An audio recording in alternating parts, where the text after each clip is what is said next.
Welcome to my YouTube channel.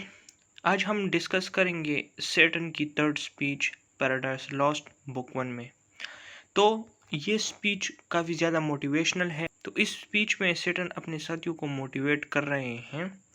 Is this the region, this the soil, the clime said then the lost archangel. तो Satan कहता है कि क्या ये वो जगह है, क्या ये वो मिट्टी है, क्या ये वो माहौल है। Said then the lost archangel. Lost archangel का यहाँ पे मतलब है सेटन। तो सेटन कहता है कि क्या खुदा ने हमें जन्नत के बदले ये जगह दी है, क्या ये वो रेत है, क्या ये वो माहौल है जो कि खुदा ने हमें सज़ा के तौर पर अता की है। This the seat that we must change for heaven. और क्या ये वो जगह है जो कि हमें हेवन के बदले में मिली है, जो कि हमें जन्नत के बदले में मिली है। This mournful gloom for that celestial light be it so. तो सैटर्न कहते हैं कि क्या ये गमगीन और ऐसी जगह जिसमें लाइट भी नहीं है, क्या ये हमें दी गई है उस जगह के बदले जिसमें हमेशा लाइट होती थी, सेलेस्टियल लाइट यानी कि हेवनली लाइट की बात कर रहे हैं। बी इट सो। फिर वो कहते हैं कि अगर ऐसा है तो फिर ठीक है। Since he who now is sovereign can dispose and bid what should be right। फिर वो कहते हैं कि अगर ऐसा है तो ठीक है, क्योंकि हु इज़ नाउ sovereign, कि अब जो गॉड जो है यानी खुदा जो है, तो वो रूलर है, वो बादशाह है, और वो हमें यहाँ पे फेंक सकता है, वो ये फैसला कर सकता है जो उसके नज़र में ठीक हो।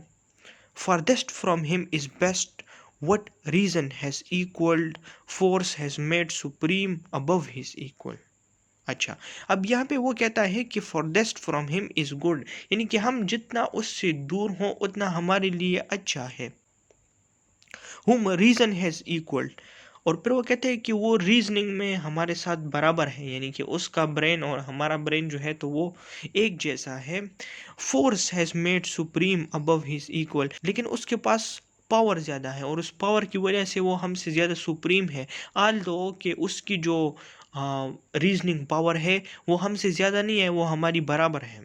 Farewell happy fields where joy for ever dwells. अच्छा, अब सेटन जो है तो वो जन्नत को खैराबाद कह रहे हैं। फेयरवेल हैप्पी फील्ड्स, उस जगह का जहाँ पे हमेशा खुशी होती थी। Hello horrors, hello infernal world and दो प्रोफाउंडेस्ट हेल। और अब वो यहाँ पे हेल को जो है तो वो वेलकम कर रहा है। Receive thy new possessor one who brings a mind not to be change by a place और टाइम। अब सेटन जो है तो वो हेल से कहते हैं कि अपने नए मालिकों का वेलकम करो।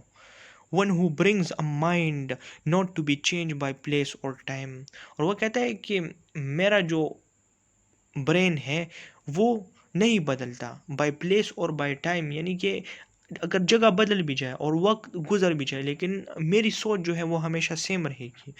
The mind is its own place and in itself can make a heaven of hell, a hell of heaven. और फिर वो कहते हैं कि ये माइंड जो है तो ये माइंड डिसाइड करता है कि उसके लिए क्या ठीक है और क्या ठीक नहीं है। यानी कि वो ये कहना चाहता है कि लो मैं हेल में हूँ, लेकिन मेरा जो माइंड है ये अभी भी चेंज नहीं हुआ। मुझे हेवन से निकाल दिया गया है, लेकिन इस हेल में भी मेरी वही सोच है जो कि मेरी हेवन में थी।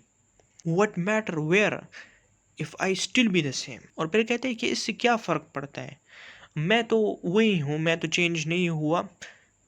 And what I should be all but less than he whom thunder has made greater। और फिर वो कहते हैं कि मैं गॉड से सिर्फ इस वजह से मैंने शिकस्त खाई है और मैं सिर्फ इस वजह से गॉड से कमज़ोर हूँ क्योंकि गॉड के पास थंडर है और थंडर ने गॉड को जो है तो वो ग्रेटर बनाया है।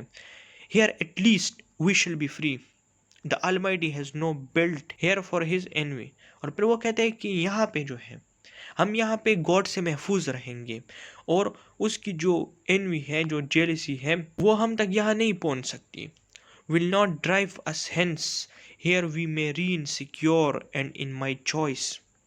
अच्छा, अब वो कहता है कि यहाँ पे हम रूल करेंगे और जो गॉड है वो हमें यहाँ से निकाल भी नहीं सकता। अब ये लाइंस जो है तो ये काफ़ी ज़्यादा इंपॉर्टेंट लाइंस है। To reign is worth ambition though in hello. Ambition कहते हैं मकसद को। तो वो कहता है कि जो रीन का मतलब है हुकूमत करना, तो सेटन यहाँ पे कहता है कि हुकूमत करने का जो मकसद है इसकी कदर व कीमत काफ़ी ज़्यादा है। दो इन हेल, अगरचे ये हुकूमत हेल में ही क्यों ना हो। Better to reign in hell than serve in heaven. और वो कहता है कि ये हेवन में, जन्नत में खुदा की बंदगी करने से अच्छा है कि मैं हेल में हुकूमत करूं। But wherefore, let we then our faithful friends, the associate and co-partners of our loss, lie thus astonished on the oblivious pool, and call them not to share with us their part। और फिर वो अपने साथियों की बात करता है कि क्यों ना हम अपने उस साथियों को बुलाए, उन पार्टनर्स को बुलाए जो कि हमारे साथ बराबर शरीक थे, जिनको खुदा ने सज़ा के तौर पर यहाँ भेज दिया है। तो क्यों ना हम उनको भी बुलाएं जो कि एस्टोनिश, जो कि हैरान पड़े हैं। ओब्लिवियस पूल का मतलब है एक झील, और ओब्लिवियस पूल का यहाँ पे मतलब है यानी कि वो झील जो कि लावे से भरी हो, जो कि आग से भरी हो। And call them not to share with us their part. तो सेटन कहता है कि क्यों ना हम अपने उन साथियों को दोबारा बुलाएं। इन दिस अनहैप्पी मैंशन और once more with reallied arms to try what may be yet regained in heaven or what more lost in hell। और सेटन कहता है कि क्यों ना हम दोबारा कोशिश करें और अपनी फोर्सेस जो है री-allied आर्म्स के, हम क्यों ना दोबारा अपनी फोर्सेस को जो है तो हम ज्वाइन करें और हम दोबारा अटैक करें और हम कोशिश करें कि हम दोबारा हेवन को हासिल कर सकते हैं कि नहीं। और अगर हम नहीं कर सकते तो हम क्या खो देंगे। और what more lost in hell, यानी कि हम तो वैसे भी हेल में हैं। अब गॉड जो है तो हमसे और कुछ छीन नहीं सकता। ऑलरेडी गॉड ने हमसे सब कुछ छीन लिया है, तो इसलिए हम दोबारा कोशिश करेंगे। अगर हम नाकाम हो भी जाए तो हमें कोई डर नहीं है इस बात का।